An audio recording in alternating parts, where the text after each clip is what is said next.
The wolves came to her when they had nowhere else to go. And Seren, the woman the pack had cast out for being born without a wolf of her own, never turned a single one away.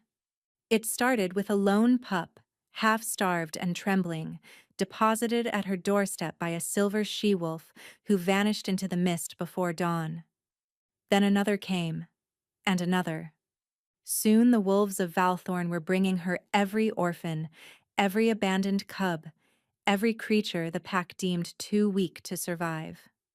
"She is wolfless," the elders had declared when she came of age without shifting. "Incomplete, unworthy of pack." But the wolves disagreed.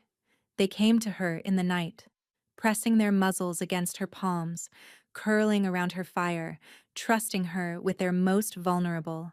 Seren didn't understand why. She only knew she couldn't refuse them. Then the Alpha King arrived, Calder of Valthorn, beautiful and brutal. A ruler whose own wolf had gone silent years ago. Some said dying, others said already dead. He walked past his generals, past his advisors, and stood in the doorway of her crumbling cottage, surveying the dozen sleeping pups scattered across her floor. "You'll come with me," he said. Not a question, not a request. Seren looked at the orphans curled at her feet, at this cold king whose wolf she could not sense no matter how hard she reached, and she understood. He wasn't here for her. He was here because his wolves had chosen her. And whatever impossible thing he was about to demand, she already knew her answer. She would not abandon them. Not even for a king. Neither of them understood what that choice would cost. The cottage sat at the edge of everything. Past the last farmhouse, past the boundary stones, past the point where any respectable member of the Valthorn pack would venture. This was the land of the forgotten, and Seren had made it her home. She woke before dawn, as she always did, to the sound of whimpering. A new one. Seren pushed aside the threadbare blanket and stepped carefully over the sleeping bodies, paws and tails and soft bellies rising and falling in the dim light. 12 pups now, 12 mouths to feed, 12 lives depending on her, 12 reasons the pack elders would love to see her finally starve. The whimpering came from outside the door. She opened it to find a gray pup, barely weaned, shivering on the stone step. Its eyes were clouded with fever, its ribs sharp beneath matted fur. Behind it, already retreating into the tree line, was a massive black wolf she recognized as one of the border patrol. "Wait!" Seren called, but the wolf was gone. She gathered the sick pup against her chest, feeling its heart flutter like a trapped bird. "Shh," she murmured. "You're safe now. You're safe." The pup's shivering eased. Its clouded eyes found hers, and something in its small body relaxed, surrendering to her warmth. This was the part no one understood, the part that had made her mother weep and her father turn his face away in shame. Seren couldn't shift. She had no wolf inside her, no beast to call upon, and no second form waiting beneath her skin. By every measure of her kind, she was broken, incomplete. But wolves trusted her. They always had. As a child, wild wolves would follow her through the forest, press against her legs, and let her bury her fingers in their fur. The pack had called it unnatural.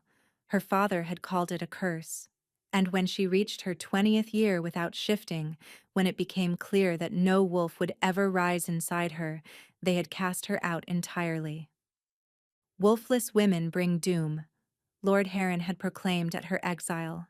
"Let her live among the beasts she loves so much. Let her die there." That had been 3 years ago. Seren hadn't died. Instead, she had built something. A refuge.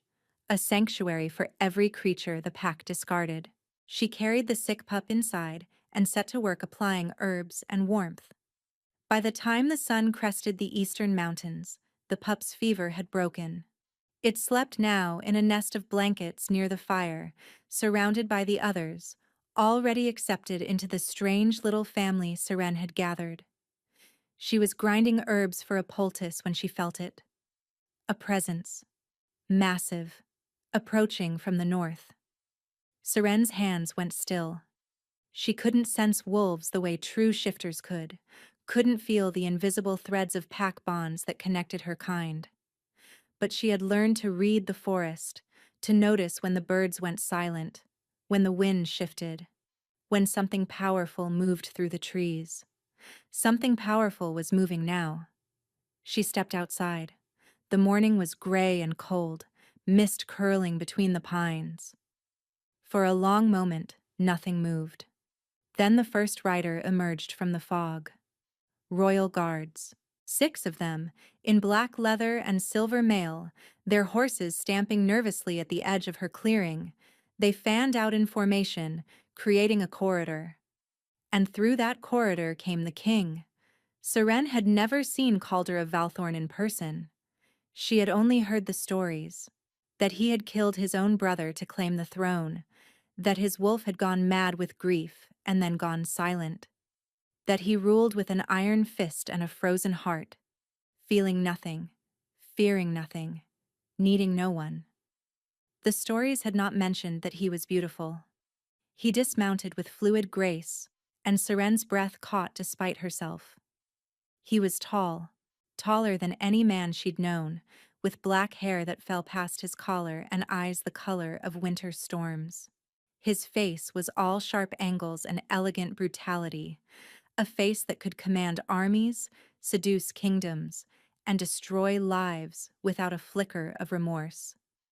But it was what she couldn't sense that made her blood run cold. Every wolf she had ever encountered she could feel, not through pack bonds, but through something deeper, something wordless, a warmth that reached from their beast to whatever broken thing lived inside her. She felt nothing from him.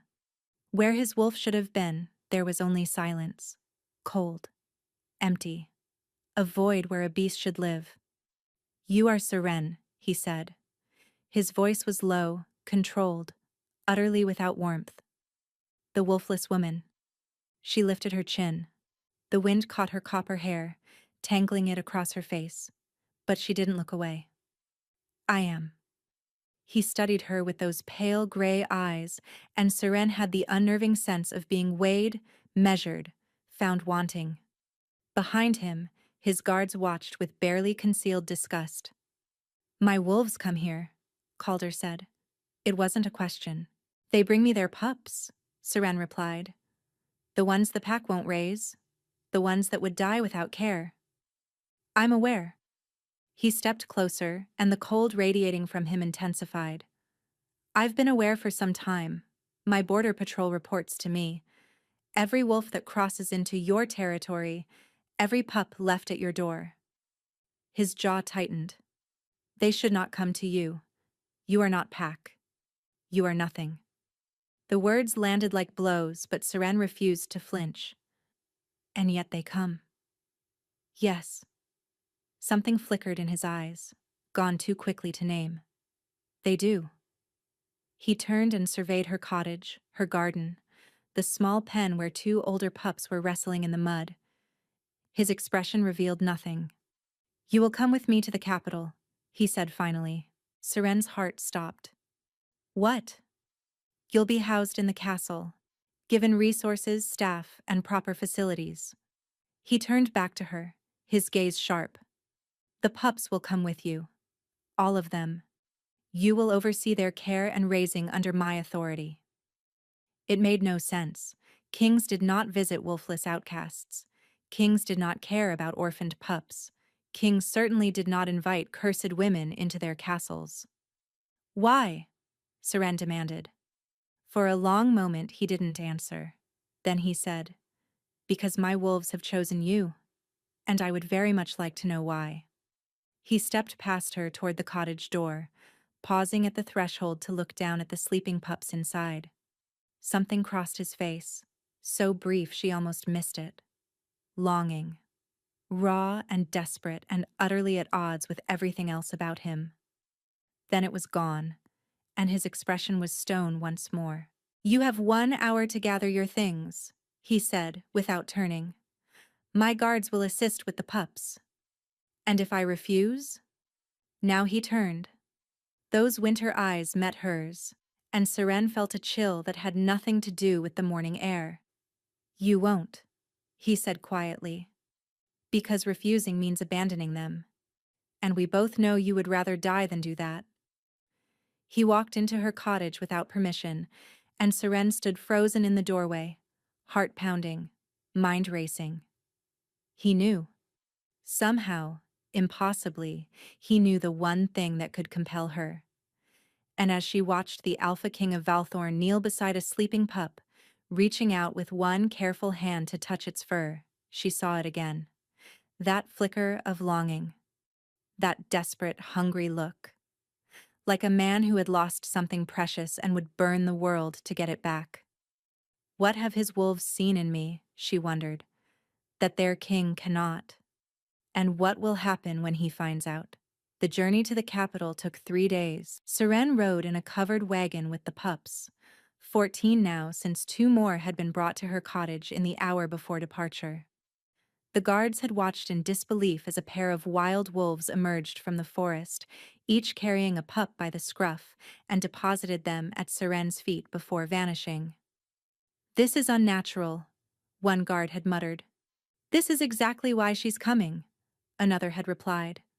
The king rode at the head of the procession, never once looking back. Seren spent the journey caring for her charges. The sick gray pup from that morning, whom she had named Thistle, was recovering well. The 2 newest arrivals were siblings, a male and female with matching amber eyes, who refused to be separated for even a moment. She called them Bracken and Fern. Names helped. Names made them real, made them hers, made them something more than abandoned creatures no one wanted. You are wanted, she told each of them silently. You are mine. On the second night, they made camp beside a river. The guards erected tents with military precision, building fires and posting watches. Seren stayed in the wagon with the pups, unwilling to leave them alone in unfamiliar territory. She was settling Thistle into a nest of blankets when the wagon's canvas flap opened. The king stood there, silhouetted against the firelight. Walk with me, he said. It wasn't a request. Seren hesitated, glancing at the sleeping pups. They might wake. They're not used to... My guards will watch them. His tone brooked no argument. Walk with me. She climbed down from the wagon, painfully aware of her worn clothes, her unwashed hair, the dirt beneath her fingernails. The king looked like he had stepped from a painting, immaculate in black, every hair in place. They walked in silence toward the river, the sound of rushing water filling the space between them. The moon was full, casting silver light across the current. You've named them, Calder said finally. Seren blinked. The pups? Yes. Why? Because they're not things. She felt a flare of defensiveness. They're not cargo or resources. They're children. They deserve names. He was quiet for a long moment, staring at the water. When he spoke again, his voice was different. Softer. What are their names? Seren studied him, searching for mockery. She found none. The gray one is Thistle, she said slowly. The siblings are Bracken and Fern. The oldest is Rowan. He's nearly ready to shift on his own. The smallest is Moss. She was the first one brought to me, over a year ago now. She continued through the list. 14 names, 14 stories, 14 lives that mattered to her more than her own.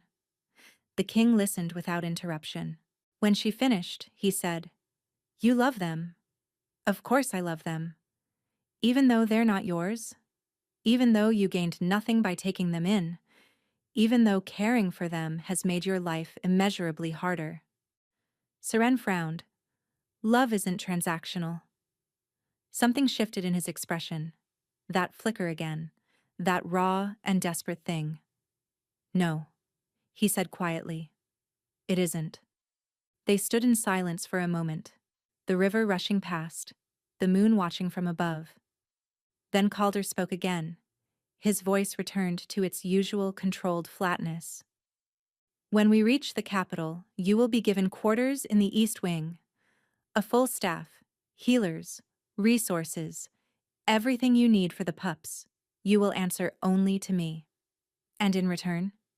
In return, you will do exactly what you've been doing. Care for them, raise them, help them become what they're meant to be.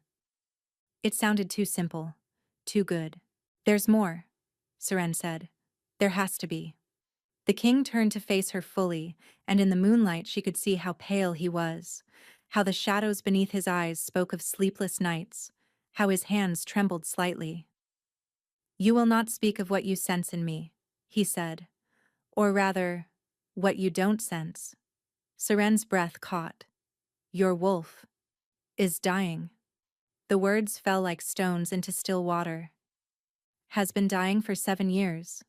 And until I understand why my wolves are drawn to you, until I know what you are and what you can do, you will tell no one.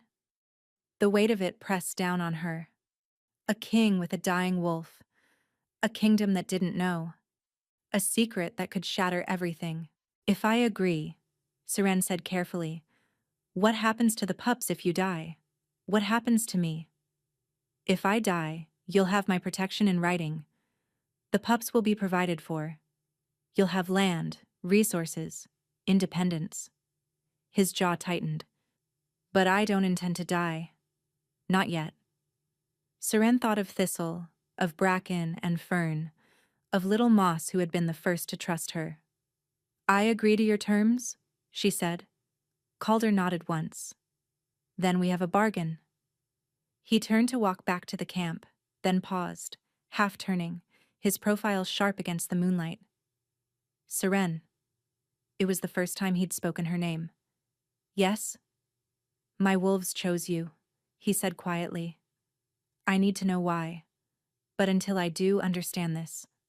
His eyes met hers, and the emptiness in them was vast, terrifying, and lonely beyond measure. I will never be one of your strays. I will never be something you save. He walked away before she could respond. And Seren stood alone by the river, heart pounding, a single thought echoing through her mind. He's wrong. Whatever's dying inside him called out to me the moment he arrived. I just don't know if answering will save him or destroy us both. The capital city of Valthorn rose from the valley like a crown of stone and silver. Towers pierced the low-hanging clouds, their spires catching the weak afternoon light. The streets were packed with wolves in human form, merchants and nobles and common folk, all stopping to stare as the royal procession passed. Seren kept the wagon's canvas flap closed. She had no desire to be seen, but the whispers found her anyway. Is that her? The wolfless one? Why would the king bring such a creature here? Look at all those pups. What is she? Some kind of beast mother? She held Moss closer to her chest, the smallest pup whimpering at the noise and strange smells. Shh, Seren murmured. Almost there. The castle gates opened and the procession entered a courtyard larger than her entire village. Servants swarmed forward, guards barked orders, and somewhere in the chaos, the king dismounted and vanished into the palace without a backward glance. A woman in gray robes approached the wagon. You are Seren? She had silver hair and sharp blue eyes that missed nothing. I am Marin, head of the king's household.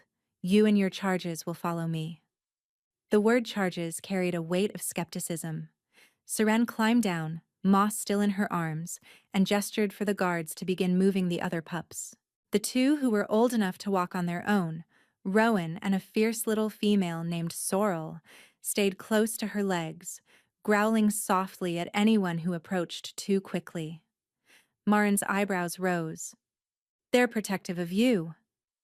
They're frightened, Seren corrected. This is all new to them. The East Wing was grander than anything Seren had ever imagined. Vaulted ceilings, tapestries worth more than her father's entire estate, windows that let in cascades of natural light. Her quarters consisted of 6 interconnected rooms, a main chamber for her, A large nursery for the pups, a bathing room with heated water, a kitchen, a healing room stocked with herbs and medicines, and a small library. His Majesty has spared no expense, Marin said, her tone carefully neutral.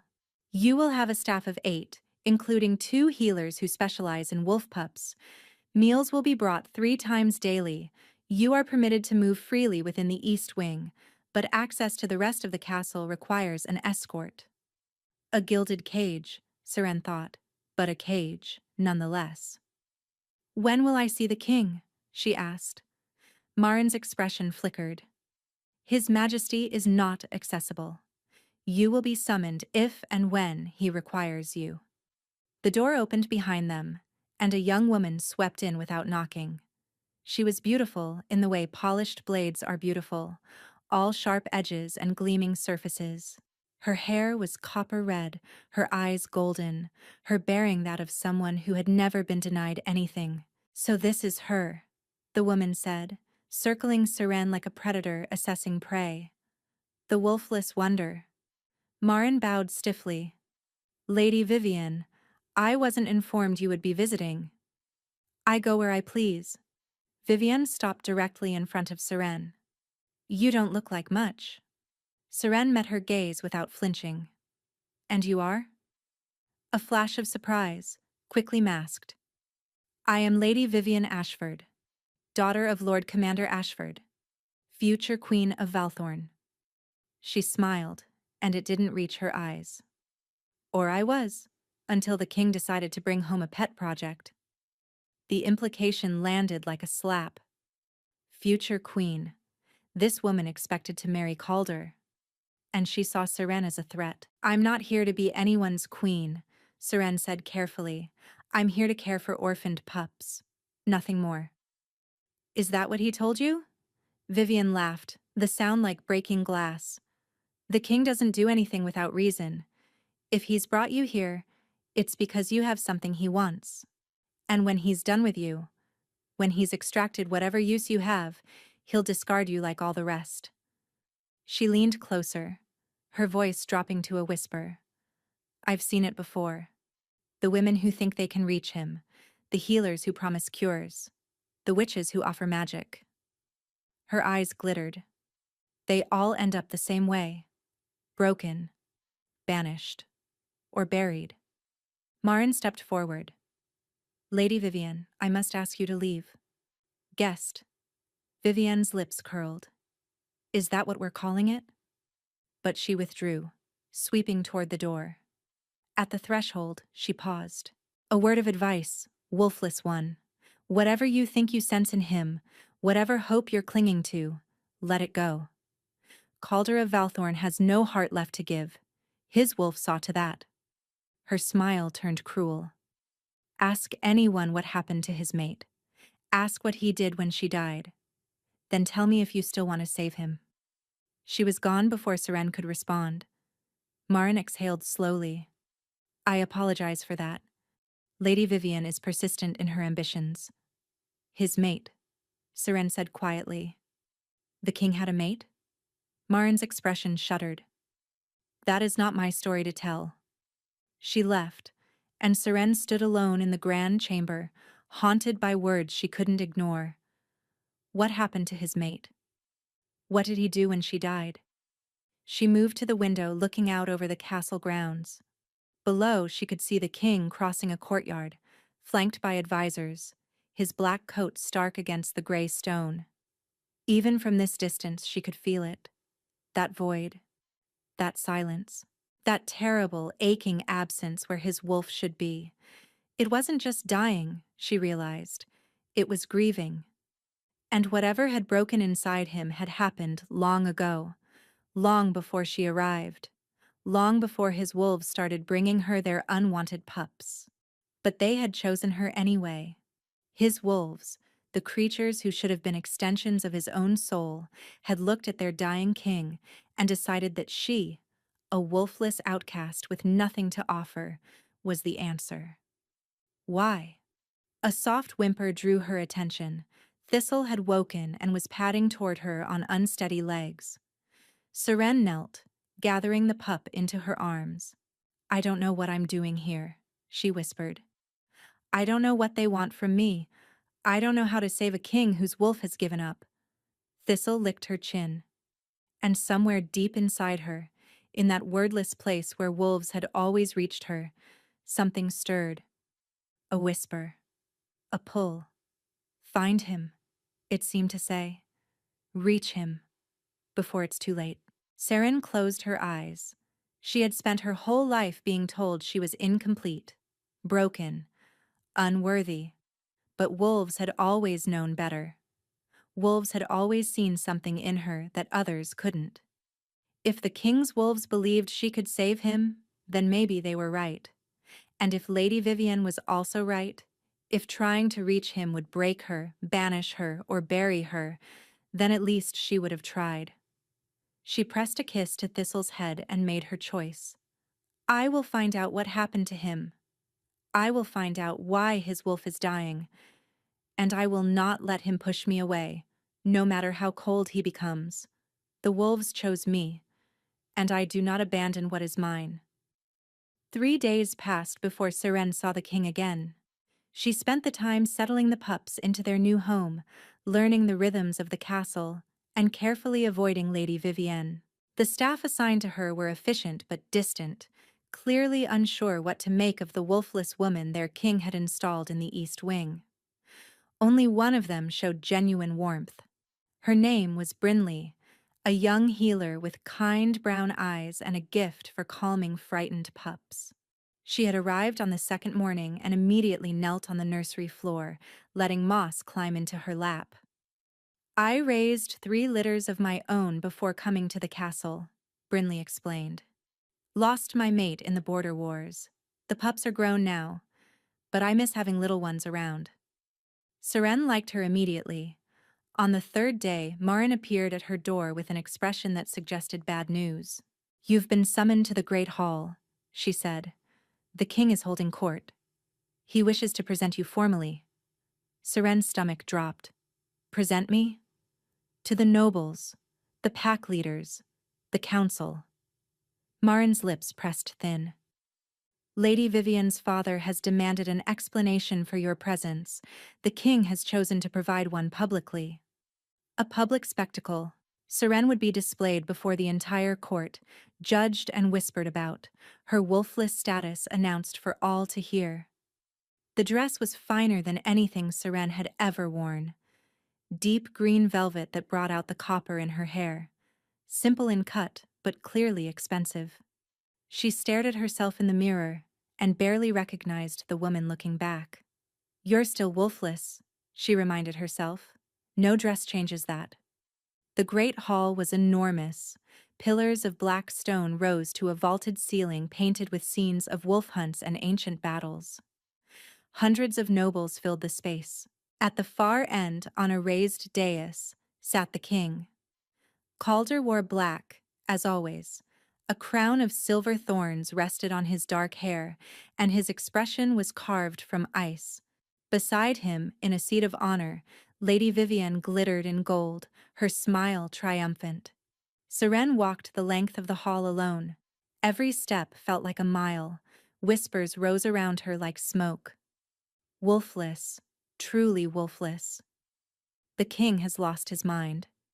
She reached the dais and dropped into a curtsy, her heart pounding so hard she was certain everyone could hear it.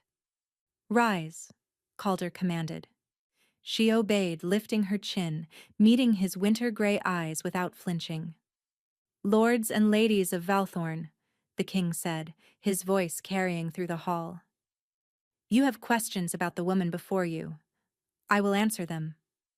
Lord Commander Ashford, Vivian's father, stepped forward. He was a massive man with a warrior's build and a politician's eyes. "Your Majesty, with respect, this is unprecedented. A wolfless woman housed in the royal wing? The pack deserves an explanation." "You're right," Calder said. "They do." He stood, and the hall went silent. 3 months ago, my border patrol reported something unusual. Wild wolves were crossing into human territory, carrying pups, leaving them at a specific location. His gaze swept the crowd. These were not pack wolves. These were ferals. Creatures that answer to no alpha, follow no hierarchy, obey no commands. Murmurs rippled through the hall. Ah, and yet they were bringing their young to a single woman, a woman without a wolf of her own, a woman your elders cast out and left to die. His voice hardened. They chose her. The wildest, most untamable wolves in my kingdom looked at this woman and decided she was worthy of their trust. Lord Ashford's jaw tightened. Feral wolves are beasts. Their judgment means nothing. Does it? Calder descended the steps slowly. Because I've spent 7 years trying to understand why our packs are weakening, why fewer pups survive to shifting age, why our strongest wolves are dying before their time.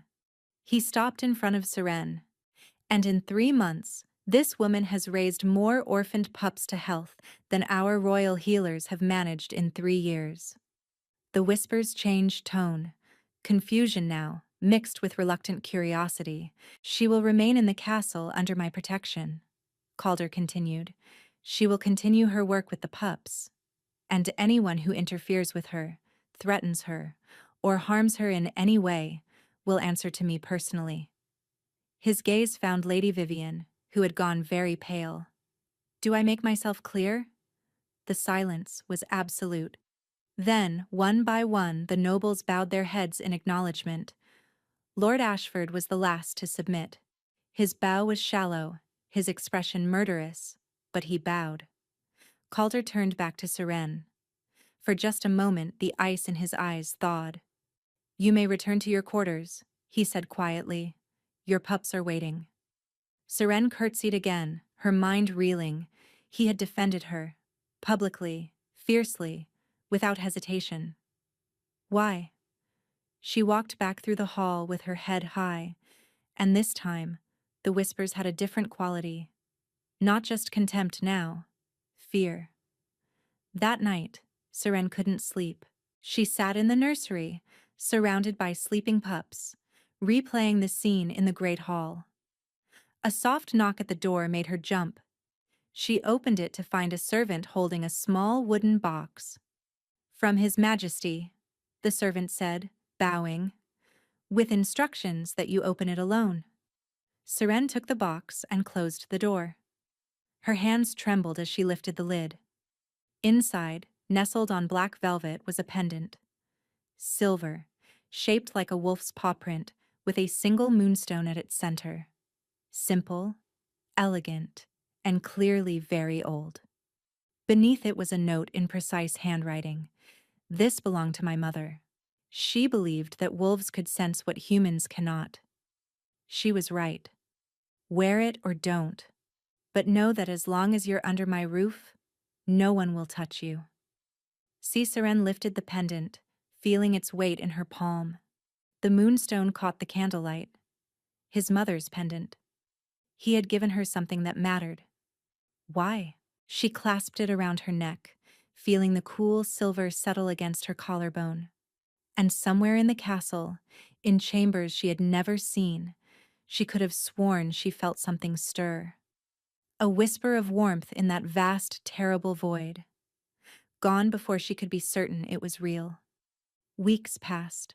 Seren fell into a rhythm. Mornings were for feeding and health checks. Afternoons were for training, teaching the older ones to control their shifts. Evenings were for stories, for comfort, for helping the newest arrivals understand that they were safe. And the pups kept coming. 2 more in the first week. 3 the week after. Wolves she had never seen appearing at the castle gates at dawn, depositing their burdens and vanishing. By the end of the 2nd month, Seren was caring for 23 pups. This is unsustainable, Brinley said one evening, collapsing into a chair. We need more staff, more space. I know. Seren rubbed her temples. I'll request an audience with the king. But getting an audience proved impossible. Calder was always in meetings, always traveling, always occupied. Marin delivered polite refusals. The guards at his door turned her away. 2 weeks. 3. A full month without seeing him. And yet, gifts kept arriving. A set of healing texts from the Royal Library. A shipment of rare herbs. New blankets woven from the softest wool. Each accompanied by a note. For the pups. See, I'm told this remedy works well for fever. See, winter comes early this year. Keep them warm. See, he was thinking of them, of her. But he refused to see her.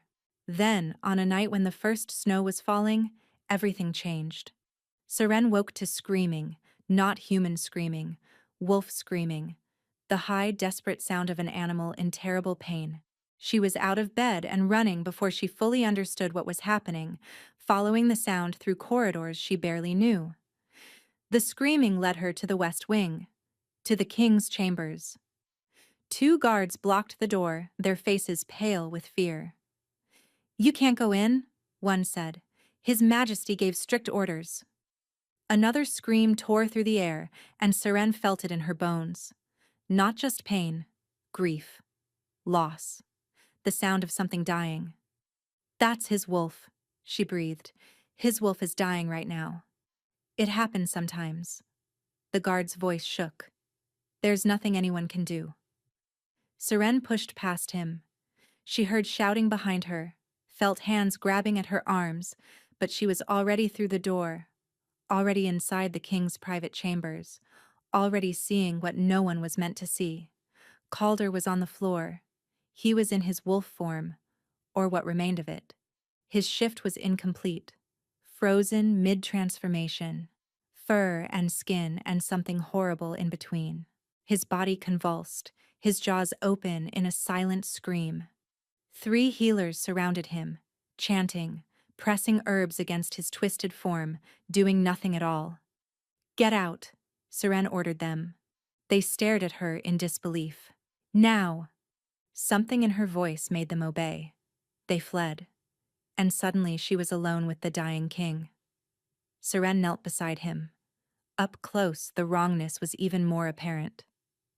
His wolf wasn't just dying, it was fighting. Clawing at something invisible, thrashing against chains no one else could see. "Calder," she whispered. "Calder, listen to me." His wild eyes found hers. For a moment she saw him in there, the man beneath the beast, terrified, in agony, utterly alone.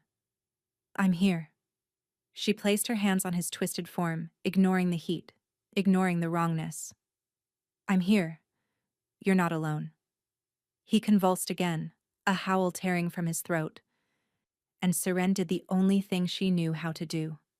She reached, not with her hands, not with words, with that nameless thing inside her, that broken place where her wolf should have been, that emptiness that had always drawn other wolves to her. She reached into his pain and wrapped herself around it. "I'm here. You're not alone. I'm here." The convulsions slowed. His breathing changed, ragged gasps becoming something steadier. And then, impossibly, his form began to shift. Not forward into full wolf, but backward into man. Fur receding, bones reshaping until Calder lay on the cold stone floor, naked and trembling and completely human. His eyes opened. "You," he breathed. "Me." Seren was shaking too. "What happened? What was that?" He didn't answer. He was staring at her with an expression she couldn't read. Wonder, maybe, or fear. "You reached him," Calder whispered. "My wolf. You reached him when no one else could." "I don't understand what I did." "You anchored him." Calder's hand came up, gripping her wrist with desperate strength. "He was slipping away, dying, and you pulled him back." Seren looked down at his hand on her wrist. His skin was warm now. Not cold. Warm. "Your temperature," she said. "You're warm." "I know." His laugh was broken, almost a sob. "I haven't been warm in 7 years. 7 years. Since his mate died. Since his wolf went silent." "What happened to you?" Seren asked softly. "What happened to your mate?" The warmth vanished from his eyes. His hand dropped from her wrist. The wall was back. The ice. The distance. "You should go," he said. "The healers will wonder." "They can wonder?" Seren didn't move. "You just nearly died. I'm not leaving. That's not your decision. You made me your responsibility when you brought me here. Now you're mine too." The words hung between them, bold and impossible and true. Calder stared at her. For a long moment, neither spoke. Then, slowly, something in his expression shifted. Not a thaw, but a crack. The smallest fissure in his armor. "Her name was Lyrian," he said quietly. Seren went very still. "She was my mate, my heart, my everything." His voice was hollow. "And I killed her." The confession dropped into the silence like a stone into deep water. Seren's mind raced. He killed his mate. That's why his wolf was dying. Grief wasn't destroying him. Guilt was. "How?" she asked gently. But the crack had closed. The ice had returned. Calder pushed himself to his feet, wrapping himself in a robe and distance. "I'll leave," he said. "Now." "Calder." "That is an order, Seren." His back was to her, his shoulders rigid. "Go back to your pups. Forget what you saw here. Forget what I said. I can't forget. You can. You will." He turned and his eyes were winter again.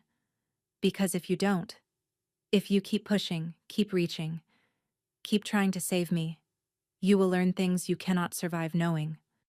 He moved past her to the door, opening it, revealing the terrified guards clustered in the corridor. "Escort her back to her quarters," he commanded, "and ensure she stays there." Seren rose on unsteady legs. She walked to the door, pausing beside him. "You're wrong," she said quietly. "About what I can survive." She left before he could respond. But as the guards led her through the dark corridors, she couldn't stop thinking about what she had felt when she reached into his pain. His wolf hadn't been dying. It had been trapped, bound, chained by something. No, someone. And whoever had done it was still holding on. The next morning, Seren woke with a single purpose. She needed answers. The king had told her to forget. To stay in her quarters, care for her pups, pretend she hadn't seen what she saw. But forgetting was impossible. Every time she closed her eyes, she felt it again. That reaching, that connection. The sensation of something vast and desperate, clinging to her like a drowning man clinging to driftwood. His wolf was bound. She was certain of it now. But bound by what? By whom? And how did his mate's death connect to it? She needed to find someone who knew the history. Brinley.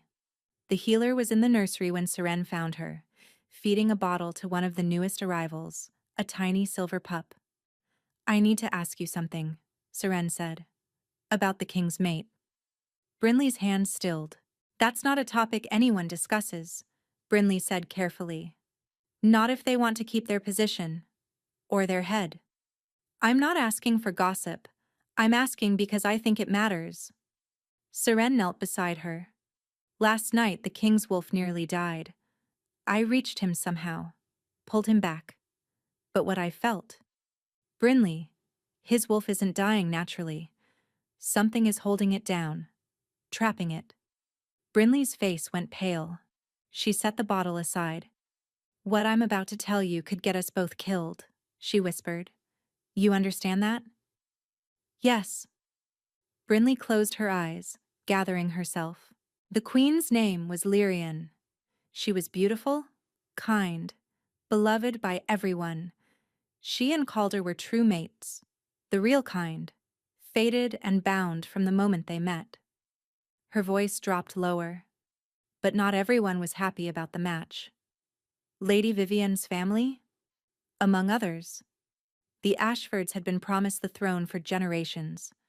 When Calder chose Lyrian over Vivian, Lord Ashford was humiliated. He never forgave the slight. Seren's heart was pounding. What happened to her? She died in childbirth. The official story is that the labor was too difficult. The healers couldn't save her. And the baby died too. Brinley's jaw tightened.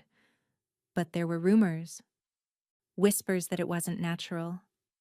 That someone had cursed her, poisoned her, and done something to ensure she wouldn't survive. Calder said he killed her. Brinley flinched. He blames himself because he wasn't there. He was away when she went into labor, dealing with a border conflict that Lord Ashford had reported. A conflict that turned out to be nothing. By the time Calder returned, Lyrian was dead, the baby was dead, and his wolf. She trailed off. His wolf felt her die. Seren finished, felt the bond snap. More than that, Brinley's eyes were haunted. They say he went mad with grief, shifted and didn't shift back for weeks, tore apart half the castle, and when he finally returned to human form, his wolf was silent. Not dead, not gone, just silent. Like something had bound it, chained it to that moment of grief forever. Who was the healer? Seren asked. The one attending Lyrian when she died? Brinley hesitated. Brinley? Who? Lady Vivian's aunt, Brinley whispered. Margot Ashford. She was the royal healer then. She was banished afterward, supposedly for failing to save the queen. But she's still alive, living in the northern reaches, protected by Lord Ashford's money and influence. The pieces were falling into place. A false border conflict to draw the king away. An Ashford healer attending the birth. A death that conveniently removed the obstacle to Vivian's ambition. It was a trap, Seren breathed. They murdered her. You can't prove that. Brinley's voice was urgent. No one can. The Ashfords are too powerful. Even if you're right, there's nothing you can do. There's always something. She began carefully. Instead of asking direct questions, she listened. She made herself useful outside the nursery, building relationships with servants and guards. She learned which ones had been at the castle 7 years ago, which ones remembered the queen.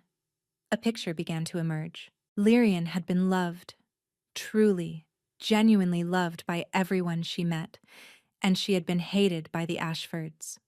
Lady Vivian used to follow her everywhere, one elderly maid confided, watching her, learning her routines.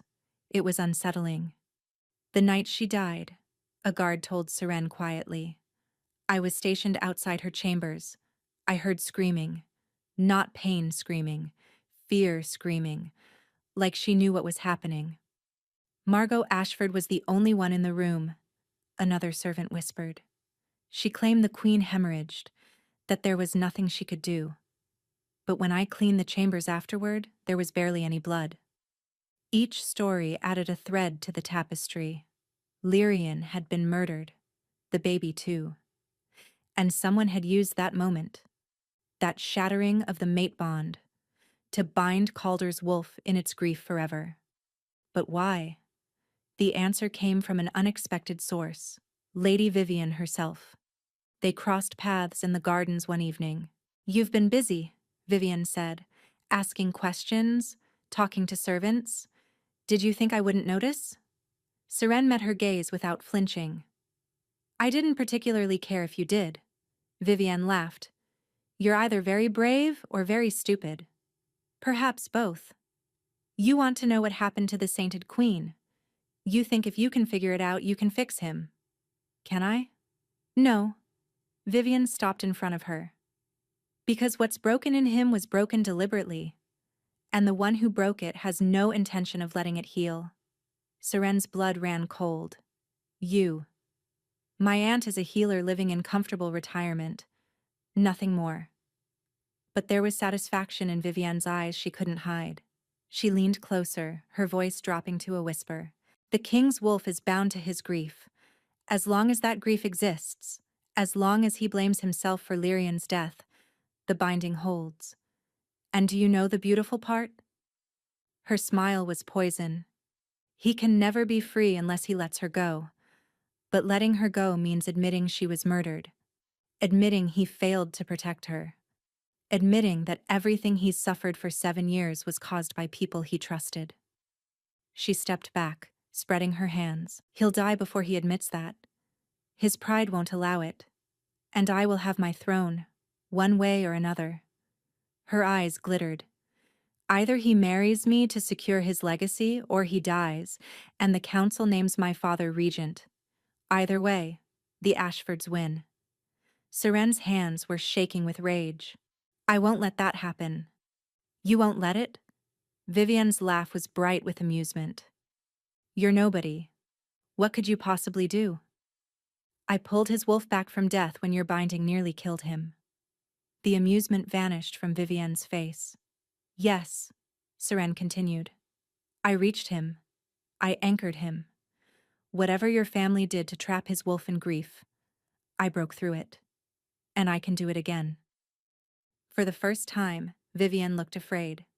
Stay away from him, she hissed. Stay away, or I will destroy you.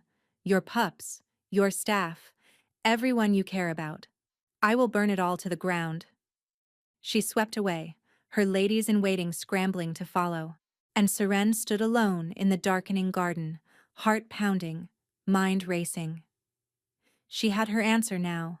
She understood the trap, the binding, the terrible truth hidden for 7 years. But understanding wasn't enough. She needed to break it. And to do that, she needed the one thing the king had refused to give her: his trust. Seren found him on the battlements at midnight. The king stood alone, staring out at the darkness beyond the castle walls, his black coat whipping in the wind. Snow fell in soft spirals around him, catching in his dark hair.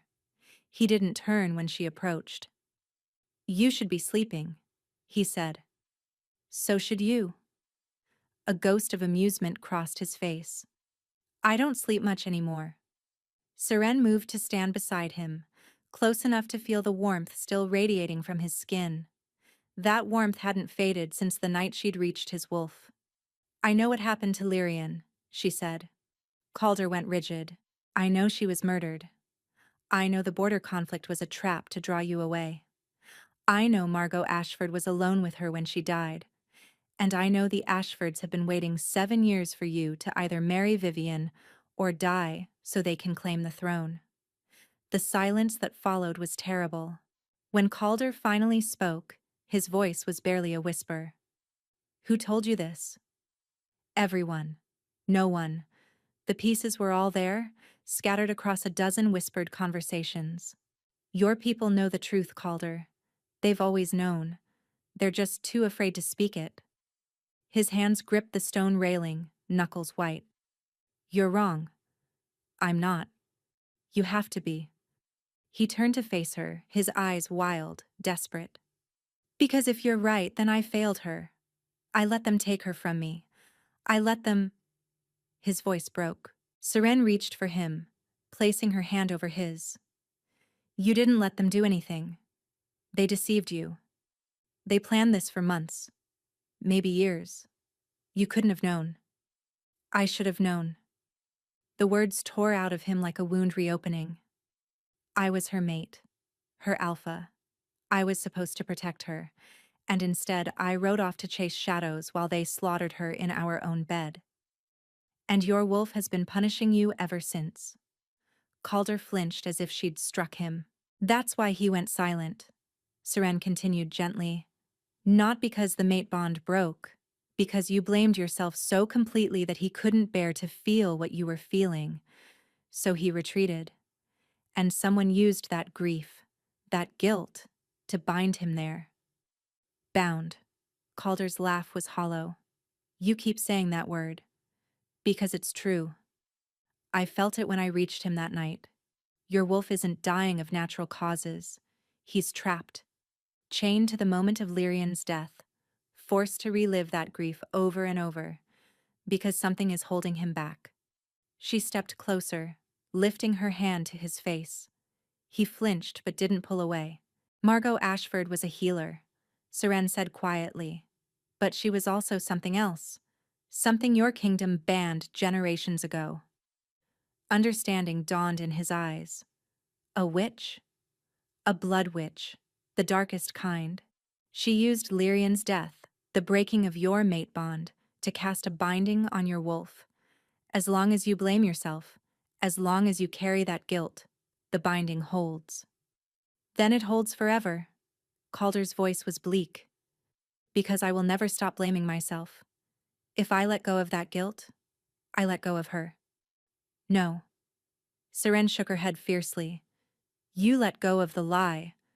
The guilt isn't love, Calder. It's a chain. Lyrian wouldn't want you bound by it. She would want you to live. You didn't know her. I don't have to. I know you. Her hand slid from his cheek to rest over his heart. I know you've spent 7 years punishing yourself for something that wasn't your fault. I know your wolf is dying because you won't let him grieve properly. Won't let him rage at the people who actually killed her. Calder was trembling now. Let me help you, Seren whispered. Let me reach him again. Let me show him that he's allowed to stop hurting. You don't understand what you're asking. Then show me. He stared at her for a long moment, snow falling between them, the wind howling around them. Then he kissed her. It wasn't gentle. It was desperate, hungry, the kiss of a man drowning and finding air for the first time in years. His hands tangled in her hair, and Seren felt the heat of him blazing against her skin. But beneath the heat, she felt something else. His wolf. Rising. Reaching back. She gasped against his mouth, and Calder pulled back, his eyes wide with shock. You felt that, he breathed. Yes. Seren was trembling too now. He's there. He's trying to reach me. That's impossible. You're wolfless. You shouldn't be able to. I know what I shouldn't be able to do. She grabbed his hands, pressing them against her chest, over her own heart. I've been told my whole life what I can't do. But wolves have always trusted me. Your wolves have been bringing me their pups for months. And now your wolf is reaching for me when he won't reach for anyone else. She met his eyes, fierce and certain.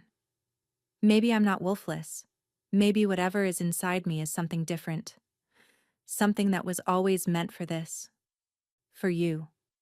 Calder stared at her. In the moonlight with snow in his hair, he looked young, vulnerable, terrified. If you try to break the binding, he said quietly, it will fight back. Margot's magic is old and strong. Then we'll fight back harder. You could die. I could. Seren lifted her chin. But I'd rather die trying to save you than live knowing I didn't try. Something broke in his expression. The last wall. The final defense. Why? He asked, his voice cracking. Why do you care what happens to me? Seren thought of all the reasons she could give. The pups who needed a stable kingdom. The wolves who had chosen her for this. But in the end, only one answer was true. Because somewhere along the way, she said softly, you became mine too. Calder closed his eyes. When he opened them again, they were wet. Then we do it together, he said. Whatever happens, whatever it costs. He took her hand. And somewhere in the darkness of the castle, in chambers sealed with blood magic and ancient hate, Lady Vivian Ashford received word that her carefully laid plans were about to unravel. She smiled and sent a raven north. They gathered at dawn. Seren had insisted on witnesses. If she was going to try to break a blood witch's curse, she wanted people who could testify to what happened. Brinley stood in one corner of the king's chambers, her face pale but determined. Maren stood beside her. 3 of Calder's most trusted guards formed a perimeter, wolves who had served his father before him. And on the floor, arranged in a circle around the space where Calder sat, were the pups. All 23 of them. This is madness, Maren said quietly. Bringing the pups into this. They need to be here. Seren knelt at the center of the circle, facing Calder.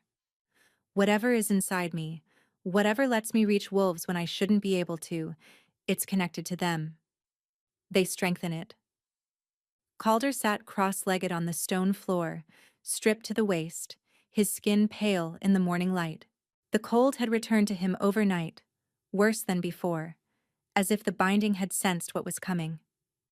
"Tell me what to do," he said. "Close your eyes." Seren placed her hands on his chest. "Think about Lyrian. Not her death. Not the grief. Think about who she was. Think about why you loved her. That will strengthen the binding." "No. The binding feeds on guilt and grief. Love is different. Love is what you've been denying yourself. It's the one thing Margot couldn't account for." Calder closed his eyes. Seren closed hers. And she reached. It was different this time. Deeper. Instead of just brushing against his wolf, she dove into the darkness where he was trapped. She felt the cold first, a frozen wasteland of guilt and self-hatred. Then she felt the chains. They were made of memory. Every link was a moment from that terrible day. The message about the border conflict. The ride through the mountains. The return to find chaos. The moment when the mate bond snapped and his wolf felt Lyrian die. Each memory was a weight, dragging his wolf deeper into the ice. But beneath the memories, she felt something else. Warmth. Faint and flickering. "Show me," she thought. "Show me who she really was." The memories shifted. Suddenly she was seeing through Calder's eyes, Lyrian laughing in the gardens, her dark hair streaming behind her as she ran. Lyrian holding a newborn pup with such tenderness it made Seren's heart ache. Lyrian reaching for him in the darkness, her voice whispering words of love. This was what the binding had tried to bury. Not the grief, but the joy. The truth that Lyrian had been more than just a victim. She was real, Seren told his wolf. She was loved. She was happy. And losing her was a tragedy, not a punishment. Something stirred in the frozen darkness. "It wasn't your fault," Seren continued. "You were deceived. You were betrayed. But you didn't fail her. The people who killed her failed her. And they've been hiding behind your guilt ever since." The stirring grew stronger. It's time to let go. Not of her. Never of her.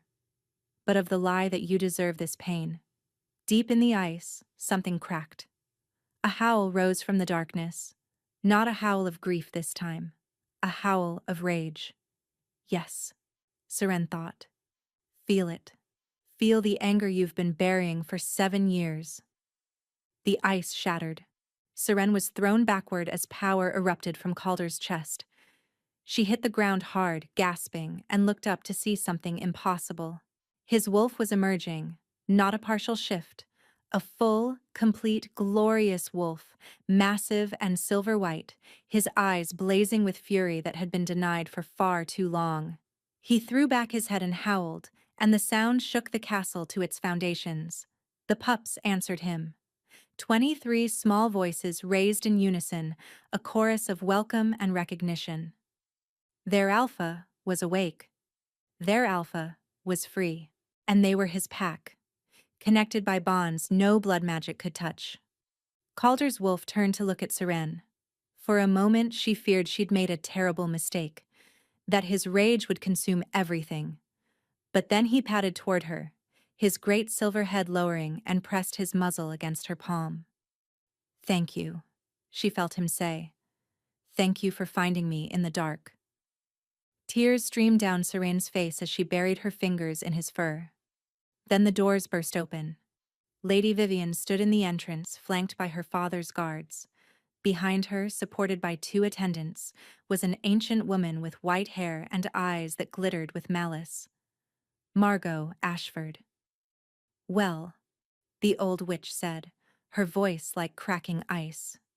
"It seems the little wolfless girl has been busy." Calder's wolf spun, placing himself between Seren and the intruders, a snarl building in his throat. "Don't bother." Margot raised one gnarled hand, and dark energy crackled between her fingers. "My binding may be broken, but I still have power enough to end you both. Then my niece will finally have what was always meant to be hers." "You murdered my mate," Calder's voice emerged from his wolf form, impossibly deep. You murdered my child. You've been torturing me for 7 years. And I would do it again. Margot's smile was cruel. The throne of Valthorn belongs to the Ashfords. It always has. She raised her hand higher, the dark energy building, and Seren stood. You're wrong about one thing, she said quietly. Margot's eyes narrowed. Oh? You called me wolfless. Seren walked forward, past Calder's protective bulk, toward the witch who had destroyed so many lives.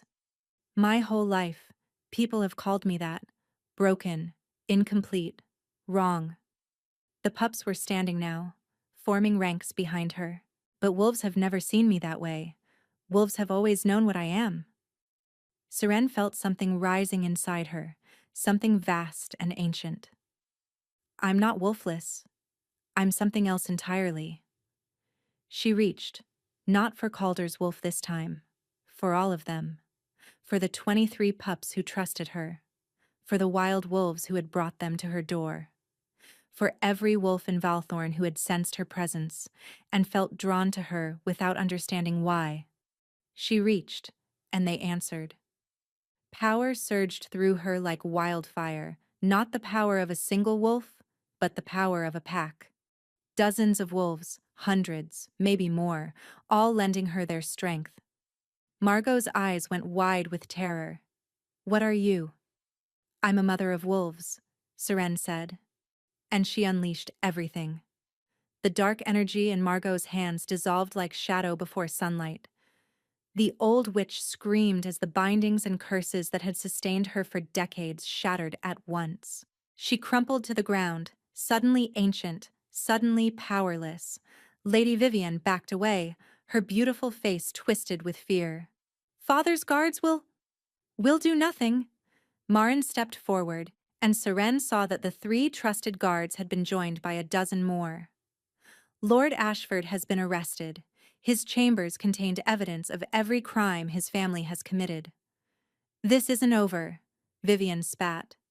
Yes, Calder said, shifting back to human form, magnificent and furious and finally free. It is. The guards seized Vivian and her aunt, and Seren stood in the center of it all, surrounded by pups and wolves, and the man whose life she had just saved. Calder came to her. He was warm now, truly warm. A permanent restoration. His wolf was whole inside him, and she could feel it, purring with satisfaction. You called yourself a mother of wolves, he said quietly. I did. Is that what you are? Seren considered the question.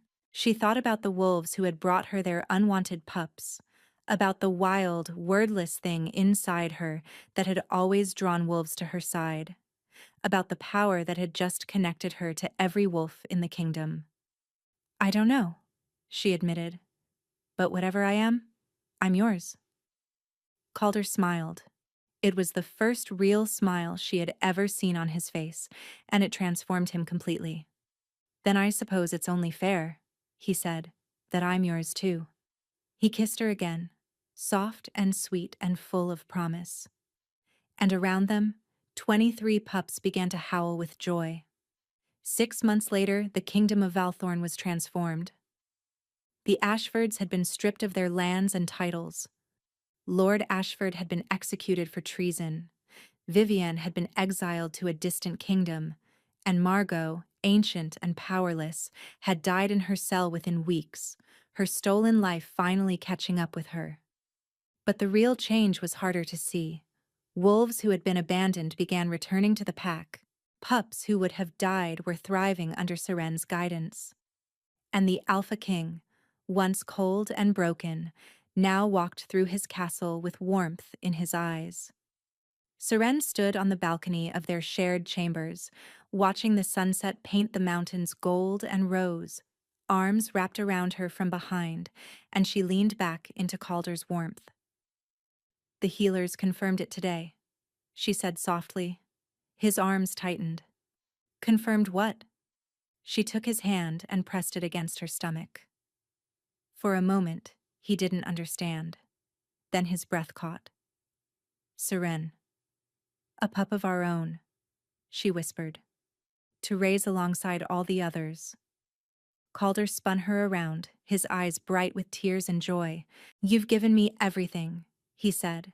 My wolf, my kingdom, my heart, and now this. You gave me everything first. She touched his face. A home, a purpose, a place where being different wasn't a curse. It was never a curse. He kissed her forehead. It was a gift. The wolves knew it before anyone else. As if summoned, small feet pattered across the floor. Moss, the smallest of the original pups, now nearly grown, bounded onto the balcony. Other pups followed. Thistle, bracken, and fern, rowan, sorrel, and all the rest. 23 wolves, soon to be 24, gathered around the two people who had become their family. Calder knelt among them, and Seren watched as the Alpha King of Valthorn was swarmed by pups, their tongues lapping at his face. He laughed. Actually laughed. The sound was rusty, unused, but it was real. Seren joined him on the ground, surrounded by wolves and warmth and love. She had been cast out for being different, told she was broken, left to die among the creatures the pack deemed worthless. Instead, she had built a family. She had found a mate. She had saved a king. And she had discovered that the thing everyone called her weakness was actually her greatest strength. I love you, Calder said, reaching for her hand. Seren laced her fingers through his, feeling his wolf brush against that wordless place inside her. I love you too, she said. And somewhere in the mountains beyond the castle, a wild wolf raised its head and howled. One by one, others joined. A chorus of voices singing for their mother of wolves, singing for their alpha, singing for the family that had risen from ashes. The song carried across the kingdom. And in her heart, Seren sang with them.